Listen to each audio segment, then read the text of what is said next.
What's good, y'all, and welcome to this video. A bit unusual without the cam this time, but yeah, as you've already seen in the thumbnail and title, Corridor of Glory is back. So what we'll do is do a bit of discussion on the reason why it's back, and then a kind of like a refresher of how this event actually works, because it's been like 1.5 months since we had our last Corridor of Glory, and also a bit on the why it's so important.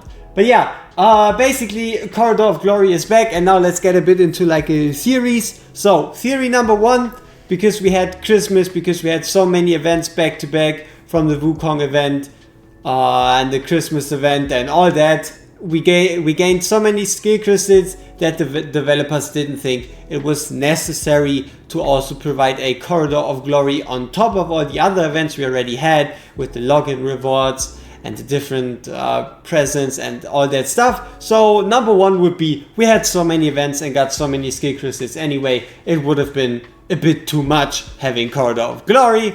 So that's why it's back now, because events have slowed down. We are back in the new year, and we're looking forward to that next patch.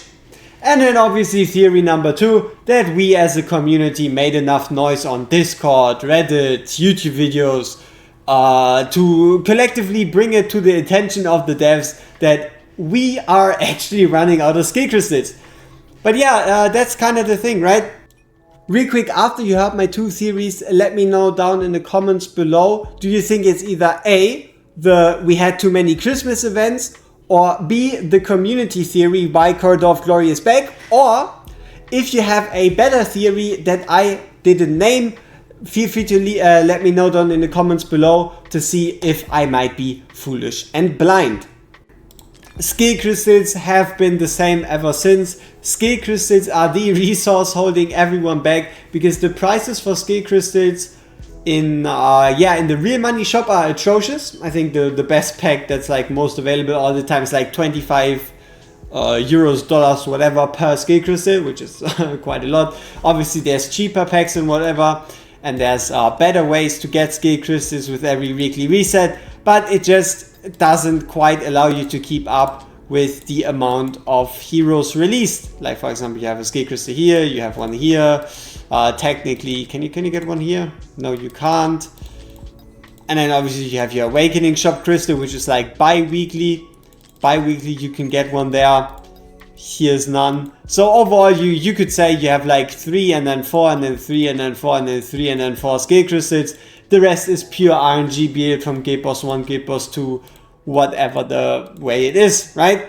So yeah, overall we had a shortage of skill crystals. How are we supposed to build Lyra, Phineas, Wukong, all of them back to back to back to back, when every single hero requires 1,000 legendary skill dust and 10 legendary skill crystals?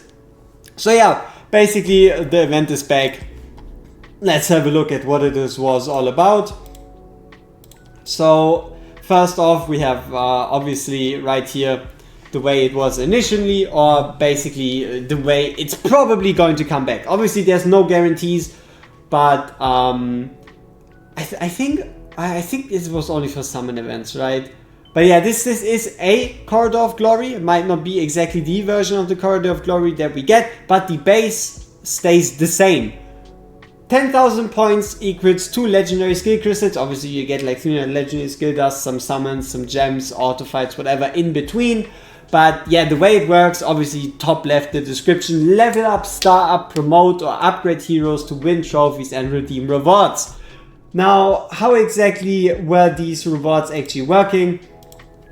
And how did this whole game mode work? Obviously, for those of us in the know that have been playing this game for a while, we still have it in mind, but we might as well just bring it up. So right here, that's kind of like the basics. There we go. Let's make that a bit bigger. So the basics were, you level up heroes from 1 to 10 is 1 point, 11 to 20 another point, and then you get like 2. You can see it, right? Everybody of us can read, and the rest would be promotions. I might as well put it on the screen. I'm just not specifically going to talk about it, but for those of you curious about the specific numbers, you might as well have it all in the same place. So yeah, overall the best strategy, or in my opinion the only real strategy, especially once you're kind of like in the end game, is pretty much you XP farm, right? You farm the XP dungeon, so you are able to upgrade your heroes, and then you just upgrade your fodder units. You upgrade your fodder units up to 5 stars. The main points you're getting is really just from leveling up fodder units. The main points for Corridor of Glory really is leveling up fodder units. Promoting fodder units, it really depends on your stock of resources, because not everybody has a million of those lying around. But then, yeah, these are the major ways. You can kind of see that you also get points for skill upgrades, but you can't really expect these skill upgrades to properly provide you points. You can kind of see that starting from the 6th upgrade, you're getting more Corridor of Glory points. That's because starting from the 6th upgrade, or basically the 7th, you are using skill crystals to do these upgrades, which means you're trading skill crystals for Corridor of Glory points to gain more skill crystals. So yeah, overall you have this promotion one, which is decent enough, but the main one right here is to upgrade star level by promoting to 2-star, 3-star, 4-star, 5-star, 6-star heroes, and also by leveling up. So overall, for example, you would, let's do a bit of quick math here. Level 1 to 10, so 10 points. 20 to level 20, you have 20 points. To level 30, you add another 20, so 40 points. Level 40, you add 30, so 70 points. Level 50, 100. So if you upgrade to level 50, which would be the max needed to make a 6-star hero, which you really don't, you would be getting, for example, 130 points. And then going 2-star to 5-star would be 20, 70, 170. So overall you would be, for example, getting 300 points per created 5-star. Let's subtract 60 from that, because you would have your 5-star level 40.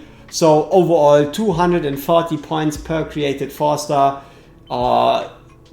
created 5-star, which means you would need to make, I think, 20, right? Might be a bit off here, but you do 25 stars and that's how you get it. So yeah, overall, just upgrade your heroes, play XP rate.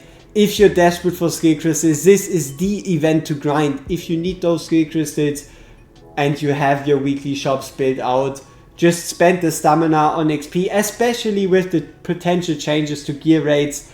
With like the Ancient Pity, gear rates going up, them taking a look at the Forge again, changing substat values and all those things. Just go into a bit of casual XP dungeon, or use your stockpiled XP, use your stockpiled 2-star units, be it from the summoning sessions over Christmas in your summon bag. Like for example, I think, let's have a look. Backup storage, yeah, we have quite a let's get rid of these pictures once and for all. Yeah, so you can kind of see I have a lot of fodder units in the storage. Might not be the same for everyone, depending on how much you summoned over Christmas, or if you checked out your storage at all. But yeah, I could take all these units, I could upgrade all these units, and that would be my way to get these points. Random divine for good luck. Yeah, it didn't quite work. So yeah, overall, if you've made it to this part of the video, let me know down in the comments below. Do you think it was the Christmas theory or the community theory? I would be very interested in seeing what your guess is, or maybe if you have one, mention down the third one. We see each other in the next one. Peace!